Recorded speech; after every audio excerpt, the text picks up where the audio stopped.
Insurance isn't one size fits all. That's why drivers have enjoyed Progressive's Name Your Price tool for years now. With the Name Your Price tool, you tell them what you want to pay, and they'll show you options that fit your budget. So whether you're picking out your first policy or just looking for something that works better for you and your family, they make it easy to see your options. Visit Progressive.com. Find a rate that works for you with the Name Your Price tool. Progressive Casualty Insurance Company and Affiliates. Price and coverage match limited by state law.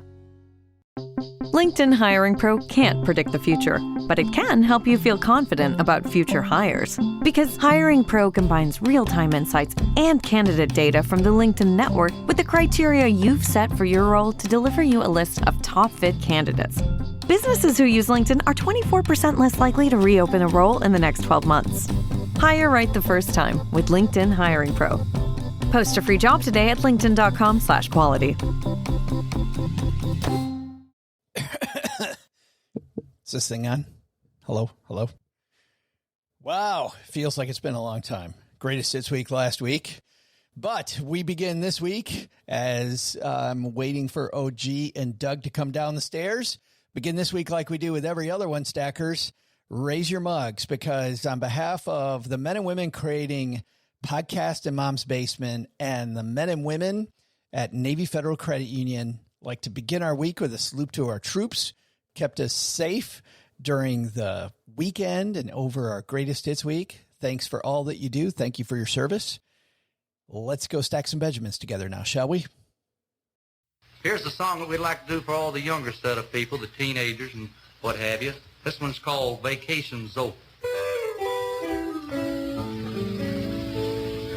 Vacation's over. It's over. It's over. How are your 2025 goals coming along, Stackers? Let's get ready to reset for the second half of the year, shall we? Live from Joe's mom's basement, it's the Stacking Benjamin Show.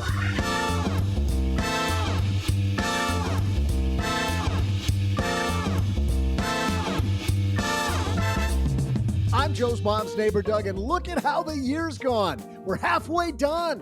What have you accomplished? Today, we'll look back at the hot topics we covered during the first half of 2025, so you can either fill in what you've missed or get moving, Stacker. I said Stacker, not Slacker. I believe in you. I promise. And because you've come to demand it each show, I'll call a timeout so you can score a helping of my incredible trivia to amaze your friends. And now, here come two guys who are still arguing over whether Nintendo cartridges count as collectibles or asset-backed investments. It's Joe and OG.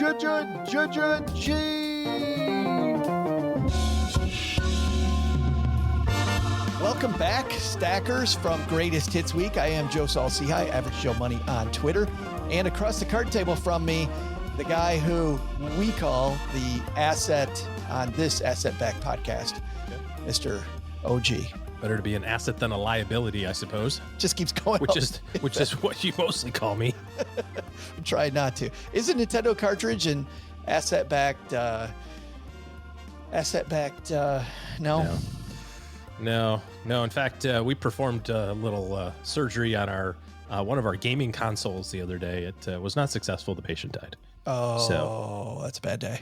Do you have a moment of silence? Yeah, mostly moment of silence for the repurchase requirement. That's what I was thinking. Just moment of silence so you can focus on Amazon to go get the next one. It's a great day down here in the basement, OG. How are your 2025 goals coming along?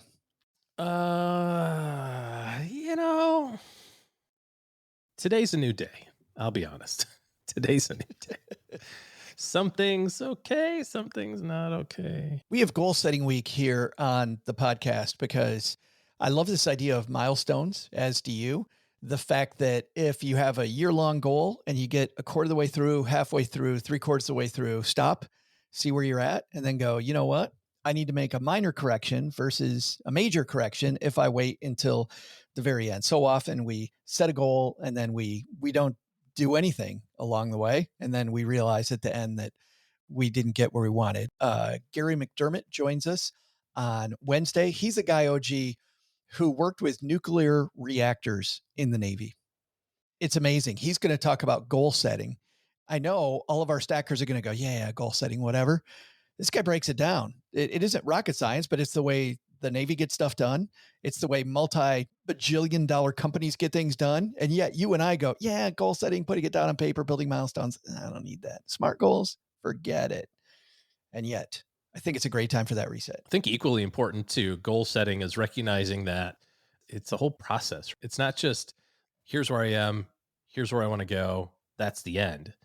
Because the reality is your idea of what your goal is, especially if you don't write it down, especially if you don't have any specific milestones. If you're like, oh, I just want to, lose weight, or I want to be in shape, or I want to have more money, right?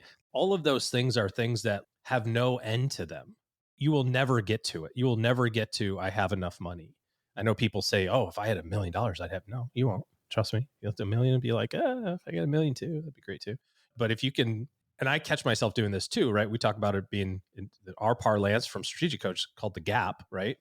We're always looking at this ideal outcome or this ideal future as opposed to recognizing how far we've come. I was looking at just kind of some financial stuff the other day, not really doing a deep dive on progress, but I was mentally thinking about from one number to the next. I hit this number and now I'm about to hit this other number. And how long has it been since I went from one to the next? And it took me a second to go back and go, my goodness, it's only been like 18 months since I hit that first number and I'm on the doorstep of hitting the next one. Meanwhile, I've got this idea of like, well, it's still not enough. I got to, I'm not even close, right? It's like, well, hold on, go backwards and go, remember you hit this milestone just a year and a half ago and you're like, oh, that's a pretty cool milestone. Like, that's awesome. And now you're going to hit effectively double it in another 18 months. But meanwhile, my mind goes immediately to, yeah, that's not good. I'm still far behind. So I'm guilty of this. If you don't write down the progress that you're trying to make, if you're active in like the fitness blog world, and one of the major things they say to do is you have to take pictures. You're like, I don't want like half naked pictures of me in my phone. I just put them in like the secret folder. Apparently that exists somewhere. But the only way that you can tell if you've made progress is by looking at the progress, right? Because you don't see, minus 2 pounds is like looking good. And then you look at the picture, you go, oh, because it happens so small. And there's other things that happen along the way. You could lose 2 pounds, but gain muscle. There's other unintended outcomes. That's a reason why I love the approach of milestones. So today at the 6-month milestone stackers, we're going to jump on this. We're going to take you back. Kind of 7 months, but semantics. Ish. Through some of the amazing mentors we've had on this show during the last 6 months. We're going to go back. We're going to go through some of their lessons. This is an episode, if there ever was one, where you're going to want to have either the notes app on your phone open, a piece of paper, whatever it takes.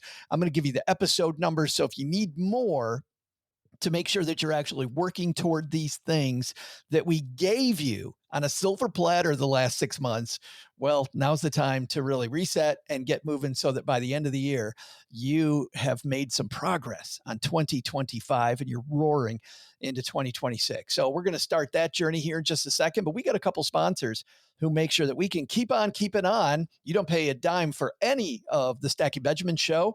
We're going to hear from them, and then OG and I taking you through just a few of the big themes from the start of 2025. You may not know that when we started Stacking Benjamins, it was a blog, and even then, just the startup cost, I remember thinking, is this the right thing? And what if I write things and nobody comes, right? Well, luckily, that didn't end up happening. But starting something new isn't just hard, it's terrifying.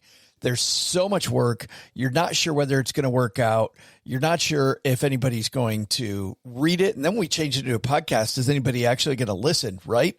What if nobody wants all the stuff that we have? Well, had I used Shopify, it would have been even easier because with their expertise, their helpful tools, and their easy to use platform, that's something that would have made Stacking Benjamins more effective much, much more quickly. Shopify is the commerce platform behind millions of businesses around the world and 10% of all e-commerce in the U.S.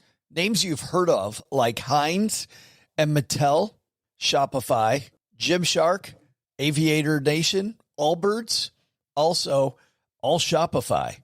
Get started with your own design studio with hundreds of ready-use templates. Shopify helps you build a beautiful online store that matches your brand style. And best yet, Shopify is your commerce expert with world-class expertise in everything from managing inventory to international shipping to processing returns and beyond. And did I mention that iconic purple Shop Pay button? It's used by millions of businesses around the world. It's why Shopify has the best converting checkout on the planet. It also helps boost conversions, meaning less carts going abandoned and more sales for you. So you're stacking Benjamins much more quickly. Time to turn those what ifs into with Shopify today. Sign up for your $1 per month trial today at shopify.com/SB. Go to shopify.com/SB. That's shopify.com/SB. Dell PCs with Intel Inside are built for the moments you plan and the ones you don't. They're for those all-night study sessions, the moment you're working from a cafe and realize every outlet's taken, the times you're deep in your flow and can't be interrupted by an auto update. That's why Dell builds tech that adapts to you. Built with long-lasting batteries so you're not scrambling for an outlet, and built-in intelligence that makes updates around your schedule, not in the middle of it. Find technology built for the way you work at Dell.com/Dell PCs. Built for you.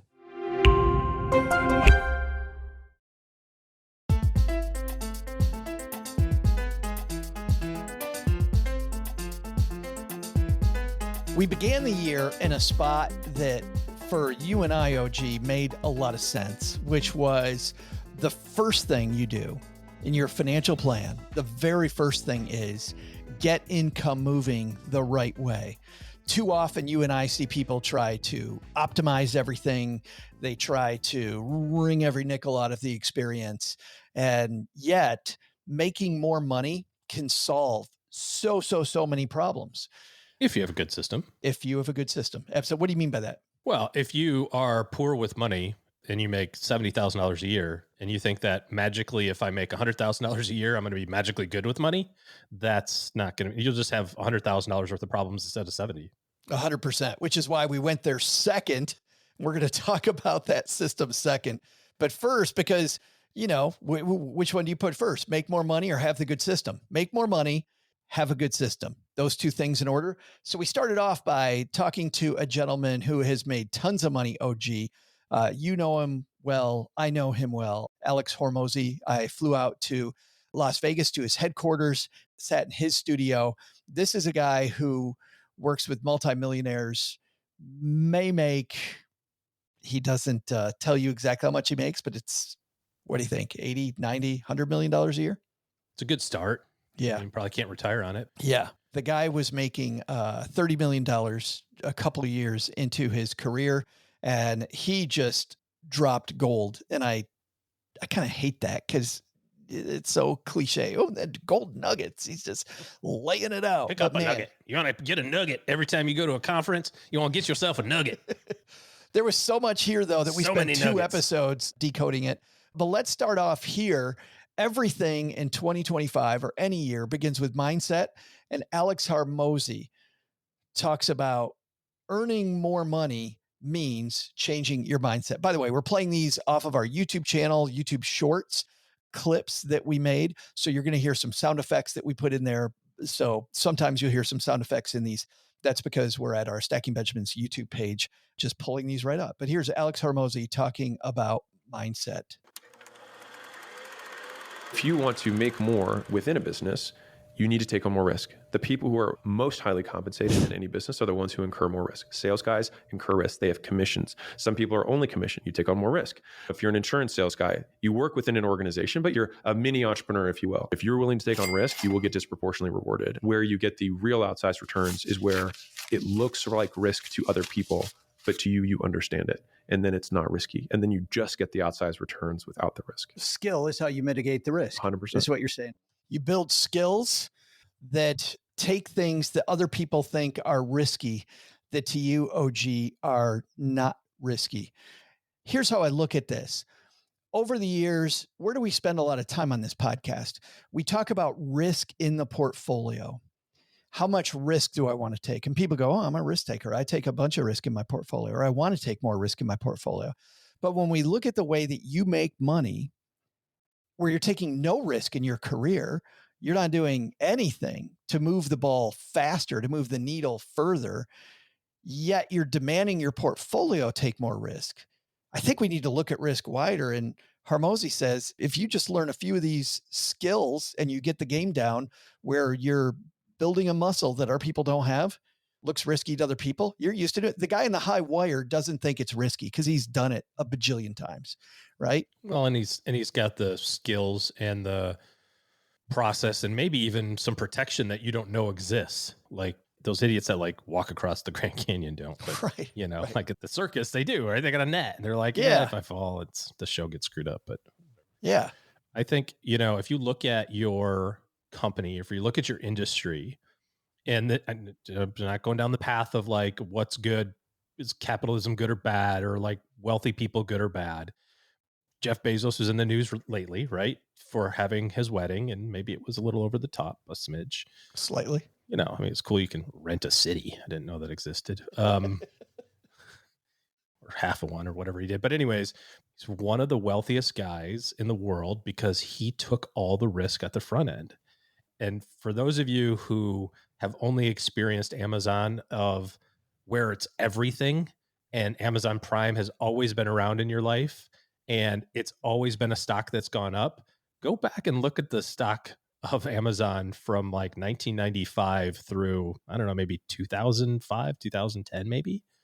And there was a very profound interview that he gave, and they were talking with him when he was a CEO about the stock price. And he's like, I don't care about the stock price right now. I'm interested in the client experience and the client journey and and all this stuff. Meanwhile, his company was losing like $100 million a day or something. It was like, and then the host, he was on CNBC or something like that. The host is like, but you're losing hundreds of millions of dollars. He's like, yeah, but we'll make it up. It'll be fine. Here's Bezos talking about risk with, I believe this is with Fortune magazine.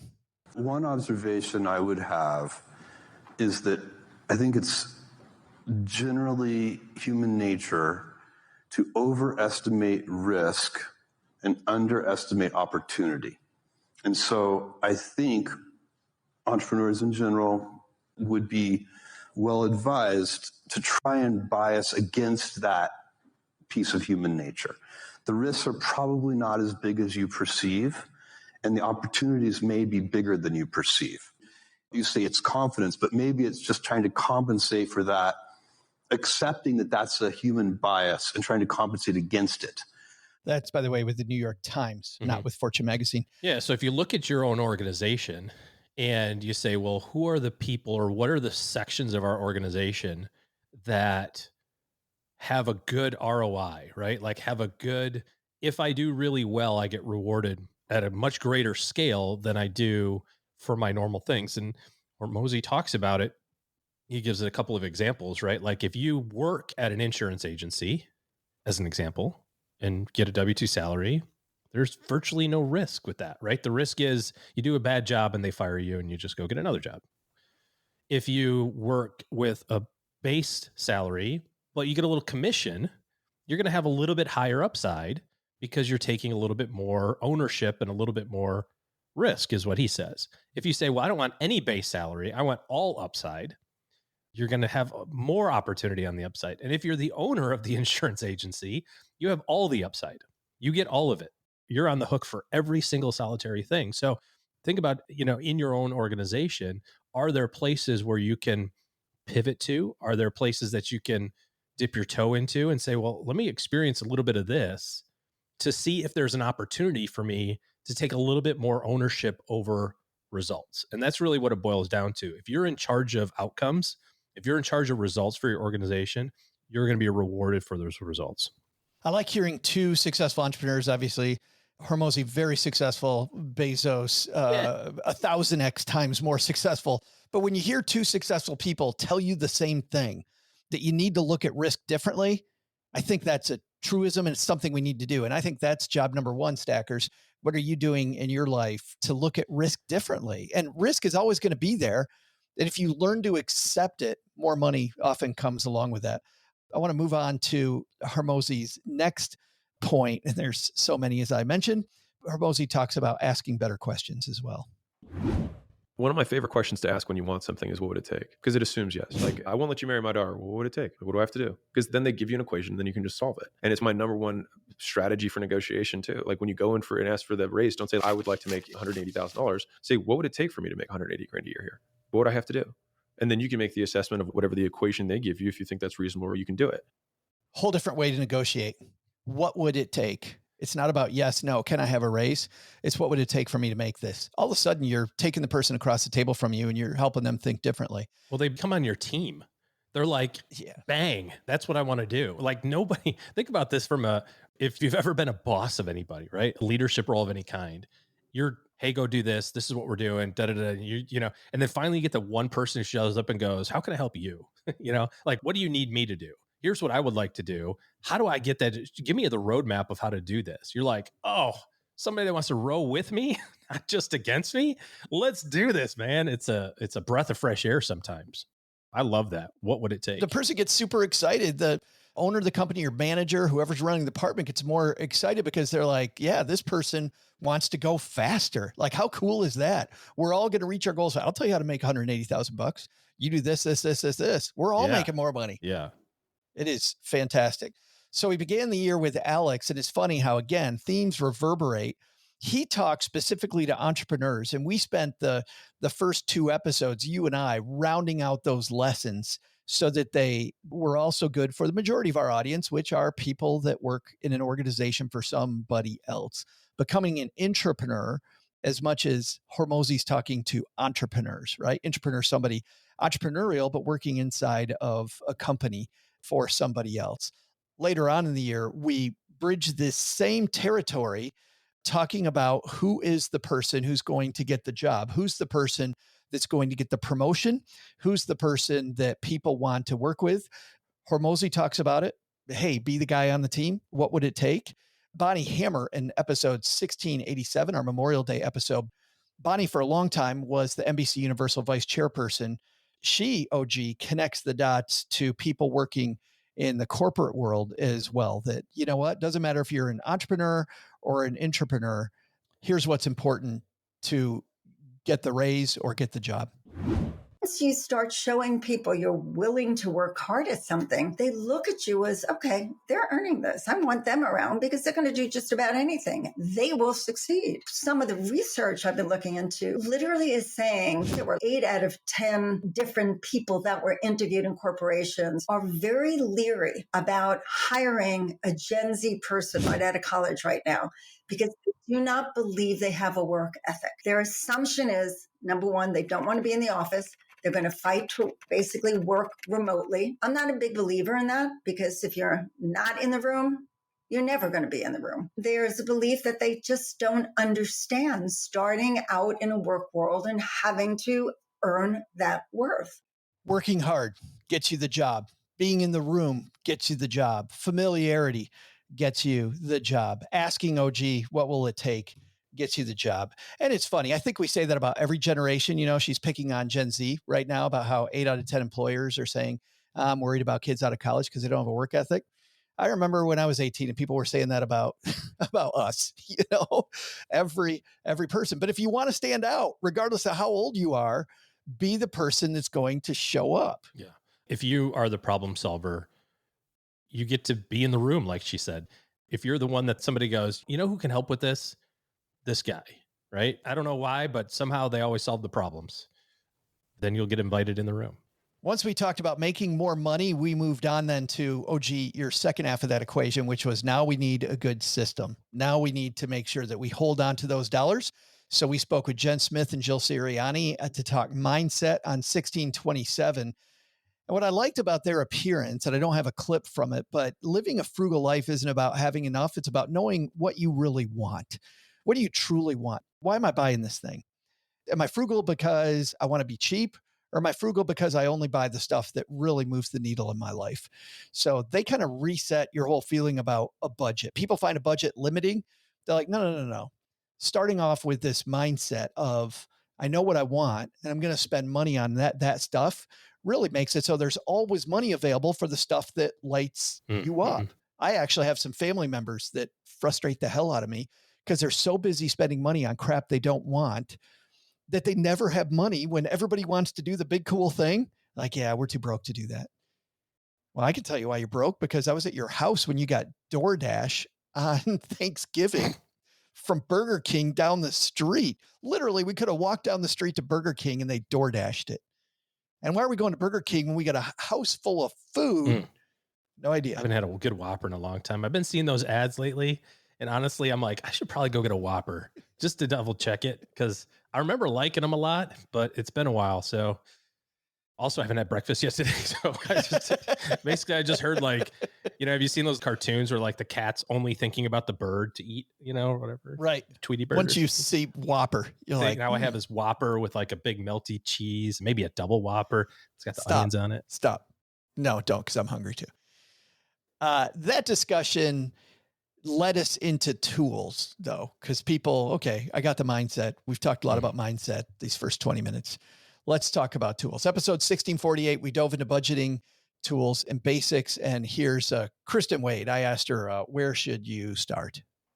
When people are looking at budgeting, they think it has to be this huge undertaking and a really intense process, and stop eating out, stop having fun.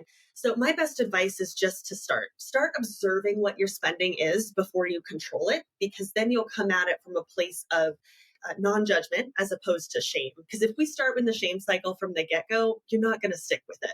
Not just the shame cycle, OG, but I also like the fact of start simple. Just observe. How do I spend money? Track just a couple things. Don't try to track every single little thing. Big mistake I see people make when they budget. They get this kick-ass budgeting tool. Let's say Monarch, who sponsored the show in the past, that I use myself, or Tiller Money, whatever it might be. But they create 18,000 categories. 3 weeks later, they're not using any of it because it's so convoluted and it takes so many hours to even input your stuff that you don't use the system. It reminds me a lot of the craze that's going on. Maybe it's just because this is what's visible to me because I pay attention to it, around health and supplements and tracking, and because you can do all this stuff for food, right? You can take pictures of your food. I did this. ChatGPT did a really great job. We were at our family's cottage in Northern Michigan for a couple weeks ago, and there's this ice cream store that we love to go to. I think we were there 14 days, and I think we went to Nibbles 11 of those days, which according to my kids was 17 too few times. Yeah, you need to go more. And they had a creation last year that they did like a staff creation competition, and then the winner of the thing stayed on the menu. And it's called the Salty Dog. And let me just explain it to you since we're talking about food. It's a 16 or 20 ounce cup of ice cream. But before you put that in there, they put brownies in there, and then some caramel, and then maybe some more brownies, and then some more caramel, and some pretzels, and some more caramel, and whipped cream, and a little bit more caramel, and some pretzels. It's really good. And ChatGPT exclaimed that it was about 1,500 calories. So you can track all this stuff, how much fat and saturated fat and, all this sort of stuff. Or you can say, all I'm going to keep track of is my protein target. I'm just trying to get the protein number, because if I eat a bunch of protein, I'm probably going to be pretty full, and I'm not going to want to have cookies and, whatever, and just see how that goes. If you're going to do money tracking, you don't have to just track how much comes in and how much goes out. Just start there. The systems, like you said, Monarch or what, they're pretty close, right? Like they'll say, this looks like DoorDash. This looks like a Whopper. It's going to be close enough. And if you're starting big picture, your big picture is how much do I have coming in and how much do I have going out? That's the basis of everything else, right? If it's like I've got 10,000 coming in and 11,000 going out, and it's July, and then in August I have 10,000 comes in and 11,000 goes out in August, and then in September 10,000 comes in and 11,000 goes out, I think you've established the issue, right? It doesn't matter that, this is categorized incorrectly. So start big picture, and then when you find the thing that's gonna, when you want to dive into it, then you have the technology already built up. Yeah, take it just a step at a time. So if your budget didn't work in the first half of 2025, Stackers, just zoom back out. Maybe for the next couple months, make it just track just a couple of things. And then another piece I think that's important from episode 1688. By the way, Sean Morgan was on with Kristen Wade. They're both budget coaches, so they were leading us through these tools.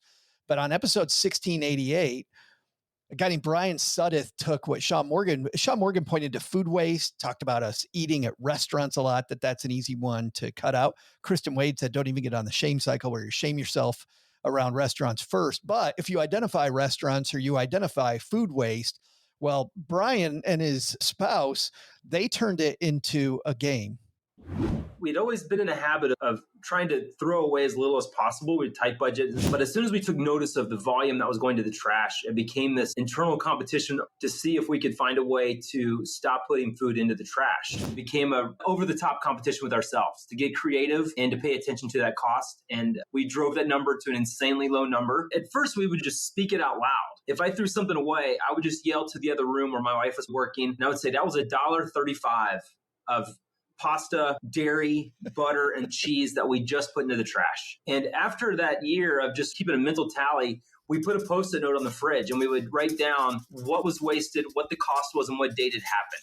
Everything that we bought and put in that fridge had a value, and we didn't want that value to go to the trash. What I love about Brian Suddeth's appearance was, and we had a great discussion with frequent contributor Len Penzo about this, OG. In fact, you and I went and bought the blue. The blue apple. Yeah, the blue apple. I don't know where it is, but we bought a bunch of them, or one, or the pack. Or mine is in the refrigerator, and we just had a pepper that was probably in there 4 or 5 days longer than peppers had been in before we had the blue apple. So I'm already a fan of the blue apple. But I didn't want to get into food waste as much as look at what Brian and his wife did. Kristen talked about the shame cycle. You don't want to get in there. He yells, hey, we just threw away $1.50 of pasta. But it was a game. It was like, let's see if we could lower that number. And it was playful. And they start putting Post-it notes on the fridge, right? Of seeing if we can get that number lower and lower and lower. And they did get it to an insanely low number. People can listen in. But I think in 2023, I believe they threw away about $3.50 worth of food all year long. It was a crazy number that we will never get to. Stay away from the shame, but gamification, OG, turning it into a game wins almost every time. And we hear that over and over on the podcast. Well, and the stuff that you pay attention to, the stuff that you focus your energy on is the stuff that you're going to improve. I mean, it just 100% happens. You tell me this has not happened to you. You got a new car, not brand new, not you, whatever. You get a new car and now everybody's driving the same car, right?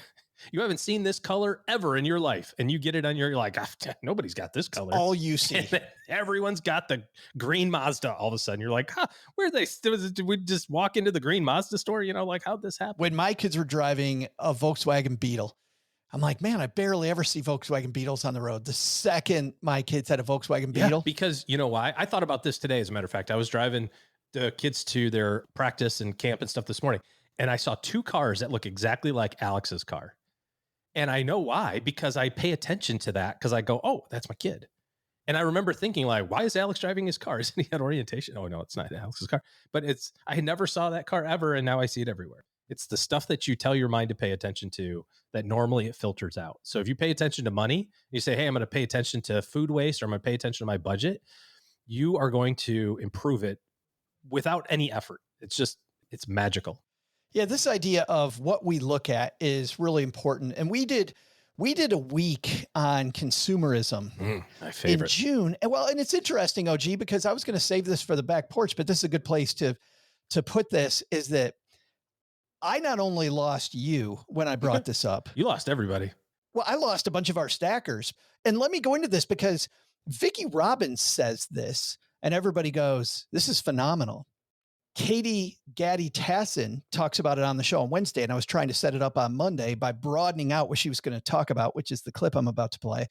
I was broadening it out, and I lose you. I didn't lose Doug. Doug and I were like, no. But man, the thing that we have when we start saying the word consumerism that I found out is that there is a lot of judgment that people assign to that word that I did not mean. Consumerism specifically is just the act of being a consumer. If I am a consumer, I need to then look at whether this is worth it or not and realize if there's somebody who's influencing me to play a game, is that game important? And so during our episode on this, which was 1693, if people want to listen, you said, I feel like I'm fat shaming you. which took me by surprise because sounds like something I would say. Well, I wasn't assigning any judgment to the word consumerism, but you clearly were. And even afterwards, OG, a lot of our stackers, we had a great discussion on Spotify, as we often do, a lot of great comments. And these comments show that a lot of us assign a lot of negativity to this word. Our friend SJ Fjord says, Joe seems to have selective amnesia. Flying to Egypt and Nepal and all the other places he's visited is a form of consumerism. SJ Fjord, that's 100% correct. That is it is 100% consumerism. He says, why not drive to the Alamo or Yellowstone or fly to Niagara Falls? Anything and anytime you spend money is consumption, period. A big amen, which is why Silent Shade, who's also commented before, says that Joe's about to actually agree with everything OG was saying that Joe was taking issue with, and I wasn't. OG, when we changed the argument halfway through from judgment, which is not at all where I wanted to go, and you said, well, wait a minute, Doug wants to buy pocket knives. If Doug's buying a pocket knife and he really likes pocket knives and he buys another one and it's in the budget, who gives a shit? And I said, yes. And you're like, oh, all of a sudden you're agreeing with me. And I went, no, I'm saying the same thing I've been saying, which is I'm not assigning judgment to consumerism. I'm just saying if I go to a NASCAR race, NASCAR wants me to go to the NASCAR race. I love NASCAR. Everybody knows that. Disney, I like Disney. But if Disney has commercials to go to Disney, I decide to go to Disney, I am involved in consumerism. Now, am I going to Disneyland on day one because I'm a quote influencer with my phone and I just want to take pictures of me at Disney so people think I'm cool? Is that a reason to go to Disney? Like, do I need to rethink that? Or am I going to Disney because somehow it resonates with me in a different way and it truly is the happiest place on earth for me? Thinking through that, the way Vicki Robin talks about and the way that Katie Gasson talks about, frankly, was exactly what I was trying to get to. And I apologize. Well, because I think it ties into what you were saying just a few moments ago about if you are being intentional around spending, then you're doing the stuff that makes you the happiest. I was watching this clip by Simon Sinek. Love that guy. I don't know how it came up, but he was talking to a woman who had survived a cancer scare. And she was talking about how she kind of lived her life in a sense during that period of time of like, I've got 2 years. I got 2 years. And that was how she lived her life. And now it seems based on this interview that she has conquered that disease, if not just temporarily. So, but anyway, their discussion was around, if you think about like, what if I had 2 years and you don't change anything, then you're doing the thing that you should be doing, right? Like if you're like, I hate my job, I would quit. Well, then quit, man. Like then just go do something different, you know? And I think what your point is about frugal, and like we do assign words to that. Like when I hear the word frugal, I go, oh, that's not me. Yeah. Cause we think cheap. I think cheap. Yeah. I think you're leaving something on the table. When I hear the word consumerism, I think that everybody thinks that that's a bad thing. And I don't have a problem with that. Like to me, I go, yeah, I'm happy to prop up the economy. It's one of my favorite things to do. Yeah. But it was interesting. And this is where I triggered you, OG, was we talked about what Katie's about to talk about, which is women who play the game of beauty products. And I said, your kids and you play the game of college sports. And you go, but that's not consumerism. That's an experience. And I said, yes, it's consumerism though.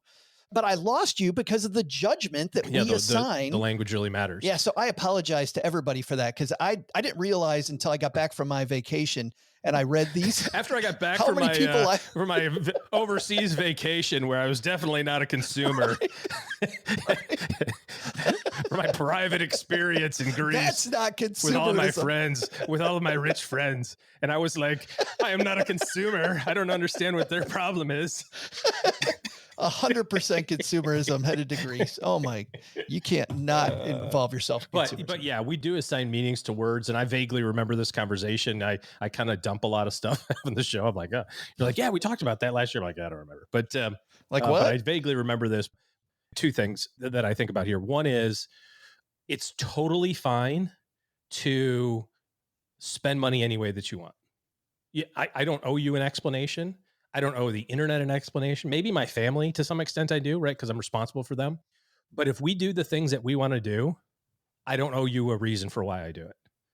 And as long as I'm not burdening you with my decision making, right?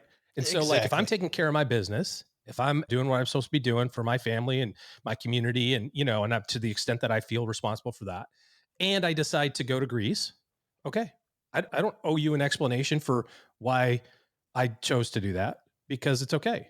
And the 100% key here, OG, is mindfulness, right? Make the decision that gives you the joy, like, as opposed to your friends who you said, we can't do this thing because we're broke. It's like, well, you're broke because you mindlessly spend money.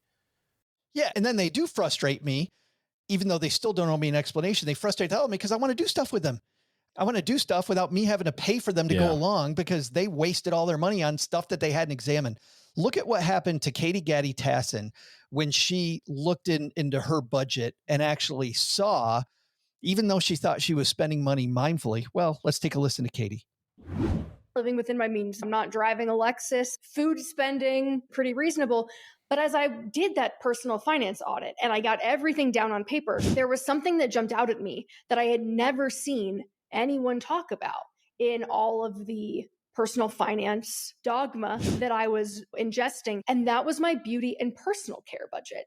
10% of my income on beauty and personal. That's interesting. So at the time, I was spending around $300 a month on beauty and personal care. I start thinking about my take-home pay and I'm like, whoa, I'm working for an entire month every year just to support all of these appointments. And that was a real aha moment for me. I find that, oh, wow, if I do this for an entire 40-year working career, I am giving up $1 million.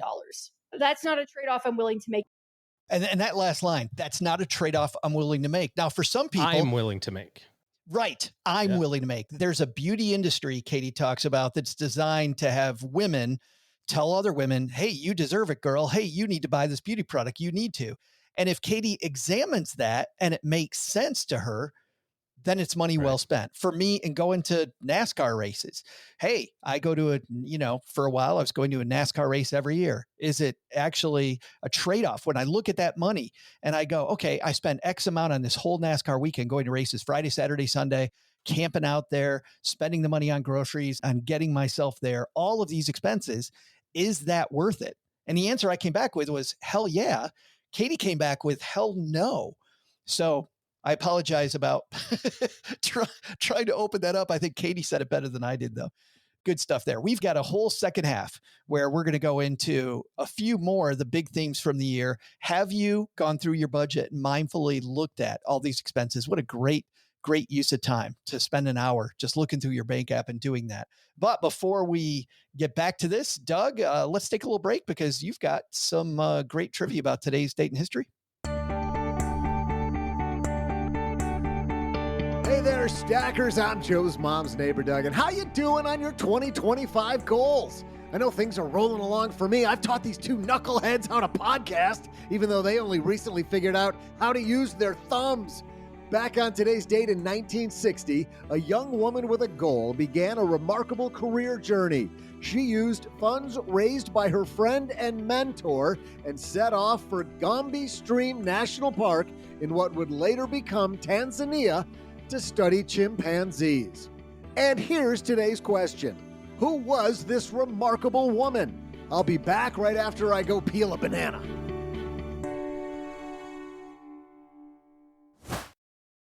This episode is brought to you by Progressive Insurance. Do you ever think about switching insurance companies to see if you could save some cash?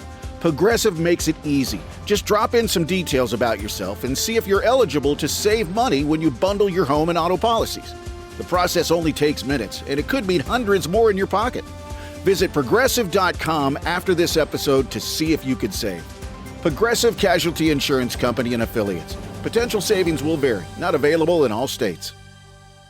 What would you do if your online store converted 36% more shoppers? You could take 36% more vacation. Another pina colada? Yes, please. Open a new retail location with 36% more square feet. Fantastic. Hire 36% more help. You're hired and you're hired. Shopify has the world's best converting checkout, up to 36% better than other e-commerce platforms. What you do with those extra sales is up to you. Switch to Shopify today at shopify.com/listen and get a $1 trial. Shopify.com/listen. season. Did you know Fast Growing Trees is America's largest and most trusted online nursery with thousands of trees and plants and over 2 million happy customers? Whether you're planting fruit trees, adding privacy, brightening things up with flowers, or bringing in house plants, Fast Growing Trees has it all. Even better, they can help you find options that are right for your climate, your space, and lifestyle. Click Order Grow. Every plant arrives healthy with the Alive and Thrive guarantee straight to your door. So if you're ready to get planting, this is the moment. Right now, they have great deals on spring planting essentials, up to half off on select plants. And listeners to our show get 20% off their first purchase when using the code WWO at checkout. That's an additional 20% off. Better plants and better growing at fastgrowingtrees.com using the code WWO at checkout. Fastgrowingtrees.com, code WWO. Now's the perfect time to plant. Let's grow together. Use WWO to save today. Offer is valid for a limited time. Terms and conditions apply. Go to growingfasttrees.com for details.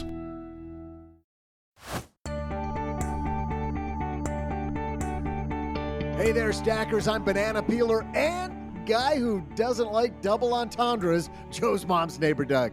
Chimpanzees. Now there's a species that can teach us great money lessons. No racing around to score a bigger raise. No decisions on the right outfit to wear. Just eat, sleep, and repeat. Boy, that's the dream, isn't it? On today's date in 1960, a young woman set out to study chimpanzees in what would later become Tanzania. Who was she? Of course, it was the amazing Jane Goodall. And now, back to two guys who confound even Jane. It's Joe and OG. OG is opposable thumbs. You have opposable thumbs, don't you? Still. Yeah, absolutely. At least one. Let's pick this up because we have a lot of ground still to cover. We had some fantastic roundtable episodes the first half of the year.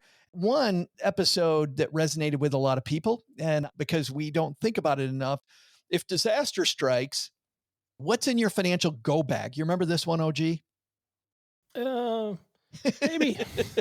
What's in your financial go bag? There were some great takes about what really is the holdup to getting at things if we have an emergency. And it turns out there's one thing we own that we need to do a better job of making sure that it's available in the case of an emergency. Had estate planning experts on our show, but as part of your emergency, somebody else that can get into your online stuff besides you. Everything's stored on my phone and nobody knows my access code to my phone. Isn't yours just password 12 exclamation exclamation? No, it's it's a number sequence on my phone, right? So it's just 1111, but who's going to guess that? Yeah, exactly.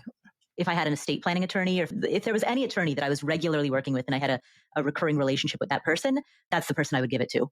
This is one of the things that I think is really overlooked in an estate planning process overall, which is how do other people get access to the two-factor authentication thing? Yeah. I think generally speaking, the two-factor authentication stuff you can bypass, not easily, but you can call Schwab and say, I don't have that device anymore. Grandpa died. What can we do to access this and kind of proceed with the estate plan? But to your point, Paul, about the master password, that needs to be somewhere so that somebody, whether it's with your attorney, written in code in your estate plan, like every 15th letter of my trust is my master password. That would be cool. Wow. It's an interesting way to do it. I don't remember saying that. No, but who's got the master password? And this is an important thing for people to do right now. Just pause the podcast, OG, and make sure somebody's got that master password into Dashlane or whatever thing you use to get into your phone, because holy moly. We went from there into your financial plan. And of course, being a financial planning show, this is for us where the rubber meets the road. And I think a big theme, OG, in 2025 has been redefining retirement, right? What does retirement really mean? And what are we looking for? And a lot of the time, the things that we're looking for truly don't make us happier.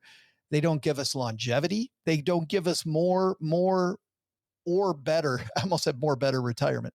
More or better retirement. And Benjamin Brandt, a CFP friend of ours, came on episode 1639 and really early in the year started shaking up the podcast with, does the retirement date really matter? Should we be doing things pre-retirement that make sense of retirement?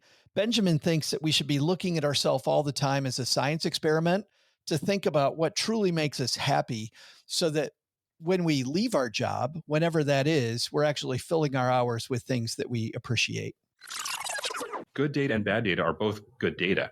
I tried volunteering at the Humane Society. I don't like it. I don't even like dogs. That's good data. Check that off. That's not something we're going to do in retirement. So I want you to take small risks of time, money, and energy, figure out what you like and what you don't like, and then we need to artificially create that in retirement. That could also go for your career as well. Write down what specifically you like about your job.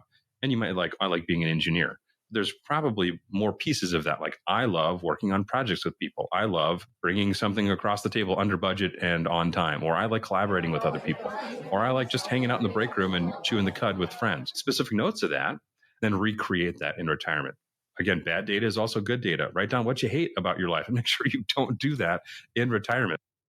How often do people work 30, 35, 40 years at a job and they build up this stuff, quote, that I'm going to do when I retire, and they get there and they're disappointed because those things, OG, that they thought were going to be the fun things that they were going to do in their retirement years did not bring them the joy that they thought. To Benjamin's point, turns out I don't even like dogs.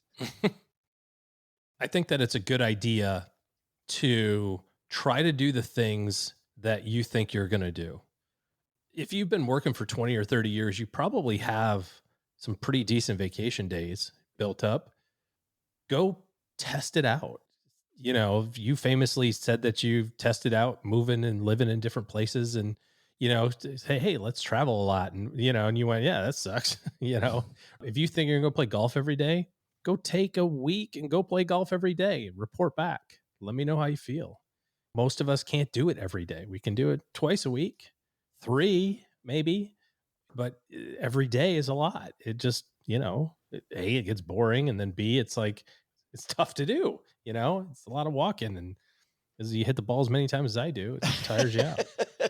Well, it's amazing the number of times people will go on a vacation and you're bored on the 3rd day, 4th day, right? You go to the beach and by day 4, you're bored.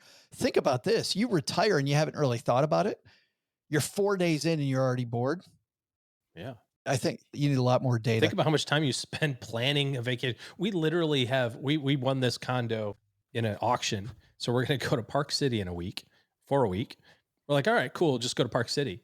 And we've spent weeks talking about, like, what are we going to do? Oh, they have zip lining. Let's schedule that. Oh, they have the little toboggan thing because it's by the Olympic, you know, testing thing. So let's do that. Oh, they have a concert. We'll go to the concert. You know, we're like booking all this stuff out. We spent weeks trying to plan a 5-day trip, of which 2 days are travel. So it's really like a 3-day trip. And then how many people think about retirement and go, yeah, I mean, I'm just going to play golf all the time and maybe do some traveling. Okay, pencil it out. Write it down. Tell me what you think that looks like.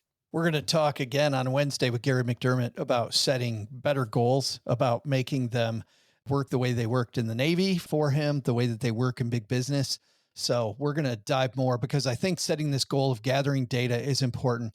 But we also looked at what makes people flourish. And this is different than what we thought. In fact, it's funny. I remember when Christine Benz was on late 2024 OG from Morningstar, Christine interviewed a lot of people and found out that, you know, this idea of waking up whenever you want to doesn't really work in retirement. It still needs to be mission-based.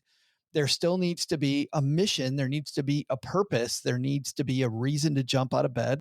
That freaks people out. Ryan Doolittle was with us on episode 1689 and was talking about some data we had about why people flourish in retirement. People 80 and older report that they are flourishing the most. Why do you think that is? I interviewed a guy who runs a horse retirement stable, for lack of a better word. It's a big horse retirement community of race horses that used to be successful. I used to be something horses. Is there a glue factory right next door and this guy's just finding multiple revenue streams? His last name was Elmers, so I'm not sure. He said, man, being old is awesome. I love being old. I like it so much better than being young. For example, if someone invites me to something and I don't really like them or I don't want to go, I just say no. And they go, well, he's old, whatever. They're not offended. There's a sense of freedom of being older. There's obviously a lot more to it. You might be more financially independent. When you're younger, you're thinking, I don't know who I am. I don't know how I'm going to get to be who I want to be, all of that. It's funny, OG, because later on in the year, we had a roundtable about the 4% rule. and about setting up distribution channels. We had Dana Ansbach, a CFP, Karsten Jeske, aka Big Earn, who during his professional career was an economist, and Frank Vasquez, who in his professional career was a lawyer and now is interested in Ray Dalio and setting up risk parity portfolios. When we get close to the 4% rule and we have just barely enough, and I think this is why 80-year-olds are flourishing, we have just barely enough. The fighting that happened on that episode between four of us who knew what we were doing when it came to setting up retirement portfolios and how we didn't agree. And we had some people say I left that more confused. I think that was a great lesson. I think the great lesson is there are a lot of ways that work. And these are four people that know what the hell they're doing, and they can't agree on the best way to set up a retirement distribution strategy that's the most efficient, because some on paper look good, but the practitioners, Dana and in my past life, me, go, yeah, that sounds great on paper, but trying to implement that crap, you're going to blow yourself up. It's not going to work. And the quote theorists, Frank and Karsten, look at what Dana's saying and what I really applaud and go, that is so inefficient. It could be so much more efficient. Yeah, but you're going to blow yourself up. Like the argument that creates. The biggest thing to do, OG, I think, is something past guest Paul Merriman talked about, which is people are flourishing in their 80s because they know they have enough money and they're not worried anymore about the negative consequences. So if you can retire and be sufficiently above the 4% rule, and I know that's not what people want to hear, but you can be sufficiently ahead of it that you don't have to worry so much about every damn penny. We're going to stay away from these arguments around tracking nickels. Yeah, but the other side of that is if you wait until success is 100% guaranteed, then you're leaving life on the table. Agreed. And so back to the very first thing that we talked about, which was risk. I think this applies to an investment portfolio as well. People overestimate the amount of risk that's in their portfolio relative to market risk and underestimate the risk relative to behavioral risk. And so I think that most people have a bad experience, if they're going to have a bad experience with their money relative to the ups and downs of the market, it's because of the decisions that they made, not because of decisions or not because of outcomes of the market. And it sounds really easy, you know, when you're 35 and you have 150 grand in your brokerage account and you go, I just totally stay the course. I just live life, man. I'm totally all equities all the time. High five. Woohoo. And you go, okay, all right. Report back when you're 69 and you have 4 million and your 4 million just turned to 3.1 or 2.9. And you're like, this doesn't appear to have an end in sight. It's easy to stay the course when, you know, your swings are 50 grand. When they're 500, it's a different thing. And when they're 1.5 million, it's a way different thing, even though the percentages are the same. But if I start off with the amount of money that I want to live on, and I know that, let's say I can live on 3%, 3.5%. And I know Monte Carlo simulation wise, I got a 75% chance of this working the rest of my life. Like for me, that's a great number. But if I've got a 75% chance of it working and I'm taking what Bill Bangan just talked about, you know, just over 5%, and I have a 75% chance of it working, I think I'd get a little bit more worried, don't you? No, I don't. Because first of all, I think we use back to what we were saying before around, you know, using the language correctly. We use the word risk when we mean volatility, when we mean ups and downs. We use Monte Carlo numbers like I have a 75% chance of success as if failure is the other one. That's not what it means. It means 75% of the time you had to make 0 changes to your portfolio, 0 changes to your spending, 0 changes to your goals. It might mean like, okay, well, you just go on vacation every other year while the market's down. Yeah, this goes back to milestones, right? You're saying you just course correct.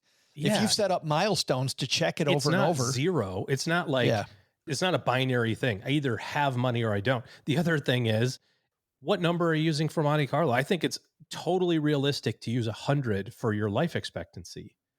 My wife's grandfather is going to turn 99 this year. The man was born in 1926. Think about the life that dude's gone through, right? Like world wars and famines and all sort of crazy stuff that's happened. And so, yeah, I do think life expectancy is going to be longer in the future, despite the fact that the statistics are saying the other thing is that it's not. But I think it's reasonable to plan for 100. But I've seen a post on YouTube recently from a show that we did where you talk about your healthy life expectancy is 66. So how do you balance all that stuff out? Well, you just have to be okay with making changes. You have to be okay with the fact that, hey, it's not going to be a perfect straight line. You know, there's going to be years where the market does well and years where it doesn't. There's going to be times when I spend money within budget and there's going to be times when I blow it up. But if you're just waiting for, okay, I need the Monte Carlo to say 100%. I need the Monte Carlo to say 99%. I can only do 4%, the 4% rule, because 4.1, my God, the horrors. I think you're leaving a lot of life on the table. And the other side of that is the other side of it, right? I have a client who retired way earlier than he should have in terms of the math. And the reason for that, he came to us as a client after he had already made his decision to retire and was already into it. But he retired at the beginning of 2000 because his advisor at the time said, you got 700 grand, 10% a year, 70, just live on the 10%. Well, of course, that's great when the market's doing 10%. When it doesn't do 10%, like happened in, 2000, 2001, 2002, 2000, half of 2003, 2007, 2008, 2009, and so he experienced a lot of volatility and he spent all of his money. He retired when he was 52. By the time he was 72, roughly 2020, 2022 timeframe, he was his account was at zero. And you know what he said? He goes, I want you to know I'm not mad. And I said, well, okay. Well, I appreciate that. I mean, we did what we could, right? You were kind of into it by the time you came to us. And he said, I'm so happy that I retired at 52, even though now I have to make these changes. Yeah, now I had to downsize. Yeah, I have to be very cautious on our spending. We have a small pension and Social Security between me and the wife.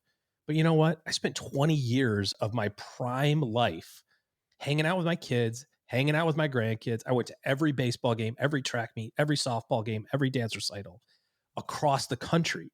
I didn't care. I was like, I'm good. I can make it. He's like, so yeah, now I'm 75 and I got to pay better attention to what we spend money on. Okay. That was a good trade. There's a balancing act between those two wild extremes, I think, of, hey, I retired at 50, maybe foolishly a few years too early. Yeah. Or I wait until all the numbers exactly line up perfectly and there's no chance of ever running out. There's somewhere in between there. This is where we go back to milestones, because if you haven't in the first half of 2025 set up these milestones, and today is a milestone that we're helping you celebrate halfway through this year, do you have those milestones in place so you can make those? Imagine if you course corrected a little bit earlier, OG. You know what I mean? If he made small changes earlier, would you have to make the big changes now? I think, though, focusing on how much money can I spend versus what do I want to do is a mistake.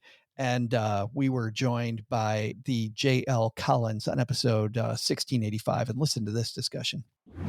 The only caveat I put to that is sometimes when people shift the conversation to time, it becomes spend more money because that's how you make yourself happy. Anybody who thinks that spending money is going to make them happy by definition is going to be severely disappointed. I heard a guy tell me once, he goes, you would see a lot more happy multimillionaires. And whenever you see these multimillionaires in the media, 3/4 of them are still miserable. There are times when buying things can make your life better, but don't spend money for the sake of spending money thinking somehow it's going to make you happy. It was about time we got JL Collins on the show, and you can hear JL joining us on episode 1685. Spending more money. You've tried it. I've tried it. Could be a lot of fun, OG, but that alone doesn't make you happier. Yeah. I mean, spending money for the sake of spending it is not ever a good thing. But if there is some opportunity, right, to improve your lifestyle or improve your life in some way, shape, or form by spending money, freeing up time or energy to do other things, I think in conjunction with what Alex was talking about, or whoever was talking about risk, it was Bezos who was saying that risk is underappreciated. I think freeing up time is also underappreciated in terms of its usefulness to you, whether it's personal utility, like I can do other things that provide more joy in my life or that frees up time or energy to make more money, to do the thing that I'm really good at. This week, my wife's been gone, and it's been kind of a quiet week for me, just kind of coming off vacation and checking emails and that sort of thing. But I've done, and you know this because it's affected our recording schedule, I've done 4 trips so far today. It's 11:35 to and from school. 4 times since 7:45 this morning. Well, we had football practice and then cheerleading and then back for football and then over to Dunkin' Donuts and back to school and then back to this. It's like, when I have got my partner here, that's what she does, which is a full-time job, right? Everybody is like, oh, just a stay-at-home mom. It's like, well, stay-at-home moms work 8 hours too. They just work from like 7 a.m. to 10 a.m. and then from like 4 p.m. to like 9 p.m. Those are their 8 hours, There's no way that I could do this every single day and be successful and be as successful at work. You know what I mean? Like I'd have to find a way to invest in having somebody else do this. If I was a single parent and I look at this and go, well, this is killing my productivity. This is killing my opportunity to get in the zone or to, even work really. We've recorded a little bit of, recording today, but it's broken up, right? So like that affects the flow and affects the quality and that sort of thing. So would it be stupid of me to have my kids Uber? You say, well, that costs money. I know, but is that an investment or is that an expense? You know what I mean? So you have to be careful with that. You have to be careful with justifying expenses as investments, because that's a slippery slope. But there's a time where spending more money would increase your productivity. Well, and that also becomes the currency. This idea of time, right? It's not the money in Uber. It's, do I want to spend, is that quality time that I spend with my kid in the car driving and talking, or is it just I'm an Uber? Yeah, that's certainly something to consider, using that as an example for sure, because, there's kind of that forced communication. Because I'll tell you, that becomes the currency I worry about now that I have a large degree of financial certainty. It isn't the cost of the object as much as the fact that I have to spend time on it. Yeah. Even if it's a shirt, will this shirt just sit in a closet or am I going to wear it? Like the time that I spend. A board game, I'm like, oh, that sounds great. I got a closet full of board games. What am I going to play this one? Like you know what I mean? The time that represents is horrible. It's really funny. I was on Reddit. Again, the algos just show you what you want to see, apparently. I don't know. But it was this couple of threads about like downsizing and kind of the transitional stage of like kids are graduating high school and college. And, we're at the front end of that, right? Like Alex is going to college in, a month and we've got some time, but we're on the front end of it. So it just happens to be what shows up for me. But one of the overriding themes that I've seen repeatedly is nobody wants your crap. And you can't give away your parents' crap, like kind of in the Gen X, thread community type stuff. And it's like all your boomer folks have given you all these knickknacks and all this stuff, right? That was important to them. And it's not important to you, but you're like, whatever, I'll take it, mom. And then as you start downsizing, you're like, hey, I've got all this stuff. You guys want it? And your kids are like, I don't want your crap. I don't want any of that. Can I give it away? No place wants it. It's like, and basically what this thread was talking about was do your best to stop accumulating things for the sake of accumulating them. Like you don't need another couch and you don't need another like basket of tchotchkes or whatever it is. Do your best to start eliminating these things from your life. And basically the person who wrote this piece was advocating how stressless life became when they downsized, how stressful it was when they had to try to get rid of it. But once they've moved and downsized, they're like, I have so little stuff now. Cleaning is easier. Nothing more fun in my life than that time when we lived in a 3-bedroom apartment. Simplifying. Like that was not 3-bedroom. What am I talking about? 3-bedroom apartment, 3-room apartment. Because we didn't have room for all that stuff, OG. And it was so simple. Everything was so simple. If it was completely necessary, we had it. If not, we didn't. And I thought at the time, I'm like, what are we going to do with all this stuff? Yeah. And now I think, why did I burn myself with all this crap? Now I got all this crap again. Yeah, I know. Yeah, you have big houses and you got to fill big houses with a bunch of stuff. It's consumerism. Oh wait, no, sorry, I don't need to. Yes. I need to go back to that one. No, we don't need any more stank on that word. We also talked to one of the most famous financial planners in the world, frankly, Barry Ritholtz. Came on the show. Besides OG, Barry Ritholtz came on the show. You know, he was talking about chasing trends versus just doing straight up timeless classic investing.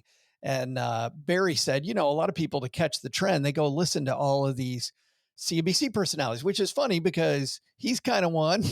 And, and his cohort downtown, Josh Brown, who's been on the show as well, is also another one. Well, here's what Barry had to say about listening to talking heads.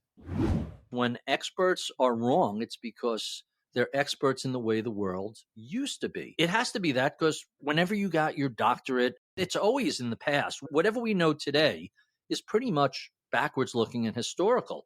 And if things are changing, if the world is changing, well, then an expertise in the way the world used to be, it'll only get you so far. You have to be willing to adjust to changing conditions. And I don't mean day trading or turning your portfolio over. I mean philosophically understanding how to interact with the markets, the economy, and investing. He also went into, by the way, on that note, OG, he goes into AI. And of course, a lot of people afraid of AI. We spent some significant time this year talking about AI, and here's Barry's take on AI. Everything is cheaper, faster, better than it ever was before. Financially, when you start to observe these big shifts, these big changes, I'm not telling you liquidate your portfolio or go all in on AI, but pay attention to what's happening and find ways to use these new tools to your best advantage. I just think about what we used to do with the blogs and the podcasts. My quarterly call to clients was a painful ordeal 4 times a year, because everything had to be done manually and everything had to been, it was one take. So now the technology to put that together is so easy. We spent so much time prepping for all this stuff back in the day, OG, and everybody's like, how can we do that? How are we going to remain productive when AI comes around? It's like people, oh my goodness, the car. Like now that we got this car, what am I going to do with all this time that I save? We've always found a way. Adjusting, staying broad-based, not listening to people that are promising you they know the future when they know the past. All right, just a couple more themes I want to point to on retirement. Well, one more that was a big one. It turns out, truly, when it comes to retirement planning, this idea, you know, and a lot of people pointed this, OG, this idea of sitting in a rocking chair, we thought that it was bad. Well, it turns out that it's really, really bad. Pete and Rebecca Davis were the creators of a wonderful documentary called Join or Die. And Pete Dave, and by the way, Join or Die sounds horrible, but they truly weren't kidding. This is the takeaway that Pete had about this project as they worked on it. People are starting to understand that actually it's not that our default state is isolated and community is a nice to have. Our default state is in community. And when we are away from it, our body senses that something is lacking and causes stress to our body. We felt this during COVID. COVID was a surprise to us. Suddenly we get hit with this massive global social experiment of, can we just live life on Zoom and through a computer? And I don't think any of your listeners need us to share any data to know that the happy hour on Zoom stopped being fun about 1 month into the COVID-19 pandemic. And no one wants to wave to their grandparent on their birthday through a screen. No, nobody. Remember the first happy hour you had during COVID? Hey, we'll just get together on Zoom. Oh, that sucked. That's basically just get drunk by myself looking at a screen. Got it. But we spend a lot of time arguing with people that we don't know on social media, online. I know you've tried to get rid of this in your life. It's funny. We were listening to Catherine Price's The Power of Fun, where she goes into why the phone not only sucks the fun out of the moment by not being fun, but it also makes future fun. You're going to have less fun. It turns out that we also get energy, even if we're an introvert, from being a part of a community, and you just don't get that online. Fantastic lesson from Pete and Rebecca in 1697. If you have a chance to watch that documentary, Join or Die, it's great. So I think the takeaway there is if you didn't join a group or you're not a part of a group, and by group, I mean the Kiwanis, the Rotary, a nonprofit in your community, some group of people that gets together periodically working on something that's not clearly attached to your financial goals, it's time to do that. And if you don't believe me, again, listen to Pete and Rebecca on episode 1697. Of course, we studied the career of Taylor Swift with Kevin Evers from Harvard Business Review. We also looked at the history of the stock market, just the ups and downs over time, 130 years of stock market crashes. That was on episode 1695. We dove into that great debate again, buying versus renting your house. In fact, I got a lot of emails about that one. That's episode 1677.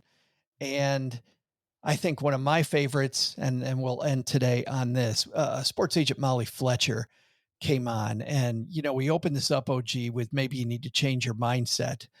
Molly Fletcher went through story after story after story about how some of her clients succeeded purely when they had less talent, just by having the right mindset, when others failed who should have on paper been far better off. And I think that might be a great place to leave today, is with Molly Fletcher.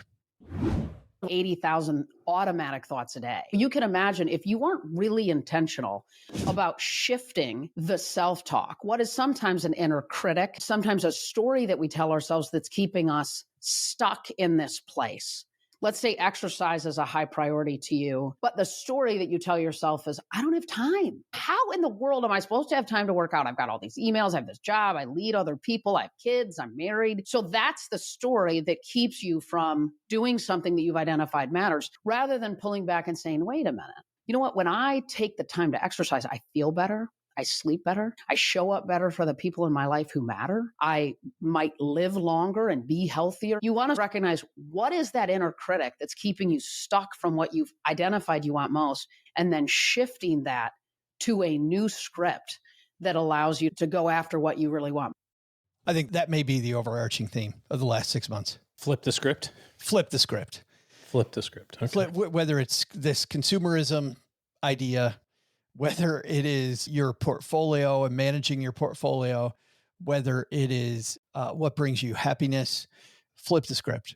Get mindful about it. Bleeding retirement into today, even if you're not retired, gathering data, flip the script. Be in control of the script. All right, stackers, I hope you got a great to-do list for today. OG, thanks for another great 6 months. Here's to the next 6 months. Rock and rolling, or well, now we're down to what? We have like 5, or 5 and a half. Count December, not counting, pretty much nobody does anything in December. Really, like 4. But then there's also like Thanksgiving and Halloween and Labor Day weekend and the opening weekend of NFL season. So basically, you got like 3. It's like 90 days, basically. And then school starts and wrap up summer vacation. So 87 days left. It's time to go now, stackers. Get after it. It's time to go now. Normally in an episode today, we head out to the back porch, which is our community piece. I'll say this about community, and we just talked about community and surround sound. If today's episode got you thinking, yeah, I'm not where I wanted to be with my goals this year, we made this episode because we know that you are not alone. It's always great to listen to a podcast and talk about all the cool things I'm going to do. And maybe you do it, maybe you don't. And if you're a successful Gen Xer or high earning millennial trying to manage income, equity, comp, taxes, and life all on your own, maybe it's time to bring in a team. OG and the pros at Bannerman Wealth are opening just 10 to 15 new spots this fall for families who are ready to stop guessing and to start planning. So if you're ready to turn things around and finish the year strong, now's the time to grab a spot on OG's calendar. Head to stackingbenjamins.com/OG to schedule the call. That's stackingbenjamins.com/OG for his calendar. The idea of surround sound, I can't get enough of, man. You got to put it in your life, and hopefully today gave you a shove. And if you need more of a shove, stackingbenjamins.com/OG. All right, that's going to do it for today. Doug, as always, man, you were quiet today. You need to wrap this thing up, buddy. What are our big takeaways from today's show? So, what should we have learned today? First, take some advice from our team. We made some great podcasts for you. Now go implement. Second, while our topics covered a wide range of tools, lessons, and strategies, overwhelmingly, it's mindset that changes everything. Focus there first, then on more money, and then on locking down your budget. But the big lesson? Maybe Jane Goodall should have come to Texarkana. These two guys are nearly as entertaining as chimpanzees, and you truly aren't sure what they're going to do next. This show is the property of SB Podcasts, LLC, copyright 2025, and is created by Joe Saul-Sehy. Joe gets help from a few of our neighborhood friends. You'll find out about our awesome team at stackingbenjamins.com, along with the show notes and how you can find us on YouTube and all the usual social media spots. Come say hello. Oh yeah, and before I go, not only should you not take advice from these nerds, don't take advice from people you don't know. This show is for entertainment purposes only. Before making any financial decisions, speak with a real financial advisor. I'm Joe's mom's neighbor, Doug, and we'll see you next time back here at the Stacking Benjamin Show.